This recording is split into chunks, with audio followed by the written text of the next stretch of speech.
What's happening? It's your man Valentine coming to you from On the Grind. We at the Arts Club, Granville Island Stage. And we're sitting with the Altar Boyz.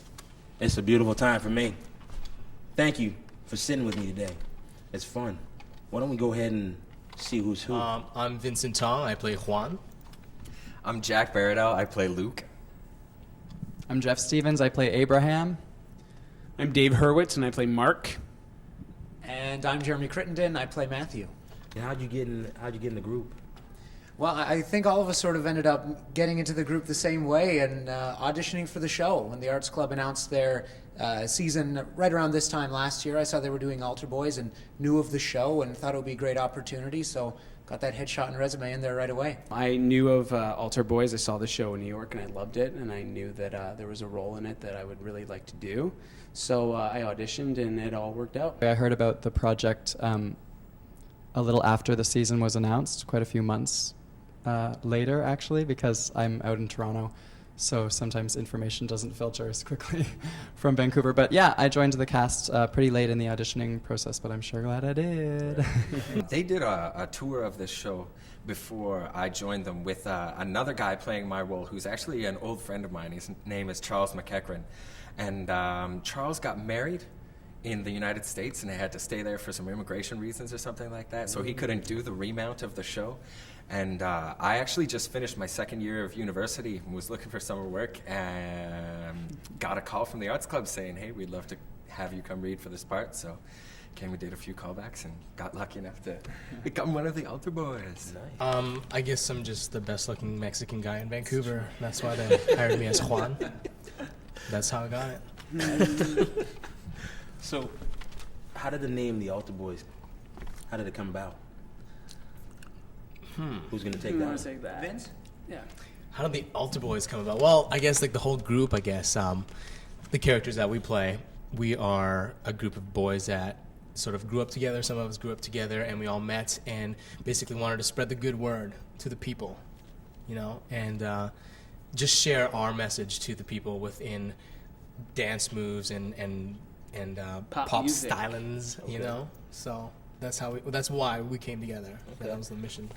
It's pretty safe to say, well, the writers were pretty genius, and it actually sort of covers a wide spectrum of all types of different boy bands throughout history. Yeah. The Arts Club did a great thing on their blog about the history of boy bands, and I think it all sort of comes into play, whether you have sort of groups from the Motown era through like the 60s and then the 80s, and then of course the huge boy band movement in the 90s.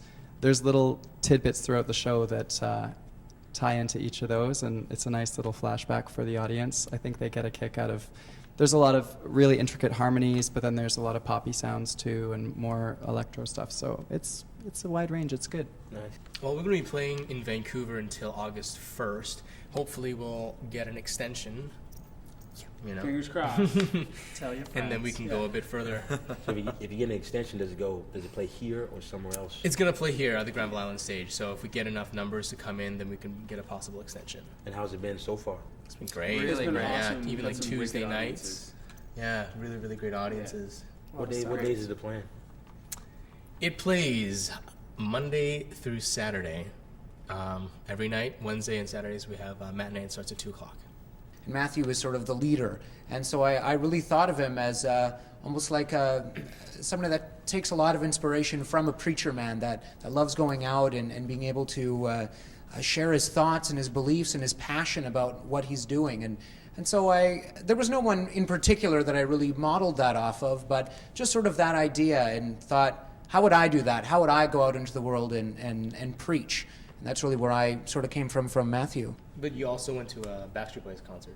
And we did, actually, yeah. Before we started working on this, myself, the choreographer, the director, and some other people from the theater company here, the Backstreet Boys were in town, so we got some tickets together. We went and checked out the concert to see what it's like on the big scale and hear all those screaming girls in GM Place. It was fantastic.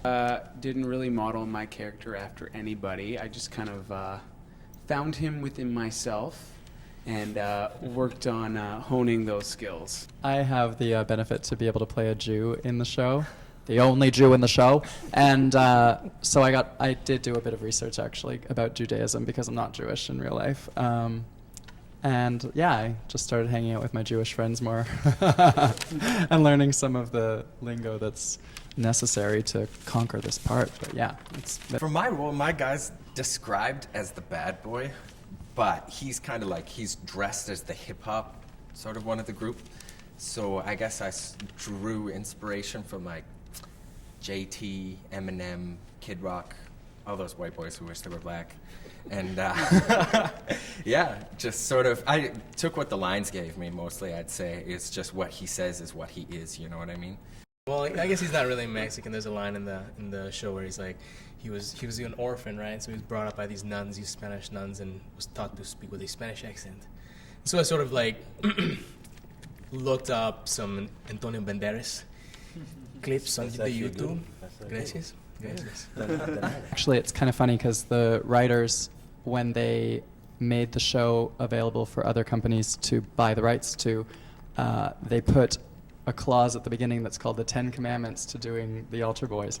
And one of them is that all the boys in the cast must be triple threats, which is a phrase in the biz that means that you gotta sing, you gotta act, you gotta dance. And I think that the show challenges us on all those fronts, and it gives the audience a really great experience because you come to it and you think you're going to see a play, but it actually plays out more like a live concert. But then throughout our concert, certain things happen that are surprises to even the characters, and so it turns into this journey for them, and it's pretty great. Yeah. I want to know what you guys can tell these people out there that can inspire them to actually keep on going and just keep on keeping on. Start at your end, I guess. Sure.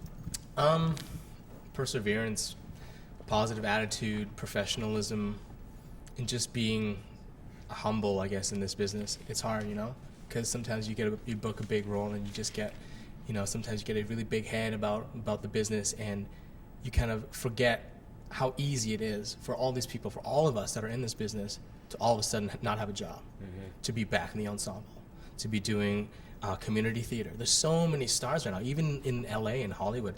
All those mega stars are going down from those mega movies down to TV. And then those TV guys who are the leads of TV shows are going down to like the small day players, you know? It's like you cannot lose focus that this is a business, you know, and you have to keep persevering and just keep going out for every single thing that you want to go out for. And not to get discouraged when you're down, because I mean, there's no point in that, right? It's a waste of energy. You got to keep positive about everything and just keep rolling. Getting down on yourself is I think most entertainers' worst enemy is not believing in yourself. And it can happen from other people telling you that you're not good enough to do something. Right. But I think if you know what you want and you can be sharp enough to figure out how you're going to execute getting what you want, then you've got nothing to lose to keep trying and trying and trying and trying. Whenever I need like a boost on my creative juices, I just go out to my community and try to see stuff that will inspire me, whatever it may be. Like I just go to a lot of shows, a lot of things that people are doing that may be underground, or just go to a lot of performances. Just keep within your community and keep enjoying cultural things that you're passionate about and that drive you. So. Saw a trailer the other day for this new TV show. Well, it's the second season of the show. It's called Triple Sensation. And it's they audition across Canada for all these kids that are they're not professionals yet. I don't think that you can have done anything professional if you want to be on the show. So they're all trying to break into the biz, and I saw the trailer and I was just like, oh my gosh, there's so many people that want to do this right now. There are thousands of people, even in this country, that want to be doing what I'm doing. So it's very similar to Jeff, just knowing that there's a lot of people out there that want to do it, and it's something that I've always wanted to do, and to stay positive and just remind myself how lucky I am to get to do what makes me so happy. I've always been a really firm believer, and it's not about the finish line. It's about the race. It's about the journey along the way to something. And that's what I think, at least for me, when times are tough in this business and you've gone to 10 auditions in a row and you haven't called back on any of them, and you start to have that question about, is this the right thing for me? You remember that it's not about it's not about a big part. It's not about necessarily being on Broadway or being in a big Hollywood film. It's about the journey that you take to get towards that end goal. And I think every one of those auditions that you don't get, you should be able to learn something from and make you stronger for the next time. And I think if people just keep working hard and working towards the goal that they want to have, then you'll never really be able to look back on your life and say, well, I didn't do something special, I didn't do something important. I worked hard for what I wanted, and to me, I think that's really all you need to be able to keep going to those auditions and keep getting those no's, because you know that it's a long path ahead of you, and this one is so insignificant in the big picture. I want to thank you guys for letting me sit down with y'all. It's your man Valentine, coming from On the Grind, baby. If you think it's your time to shine, you need to get on the ground with your man Valentine. Altar Boyz. Thank you. We're gonna alter your mind.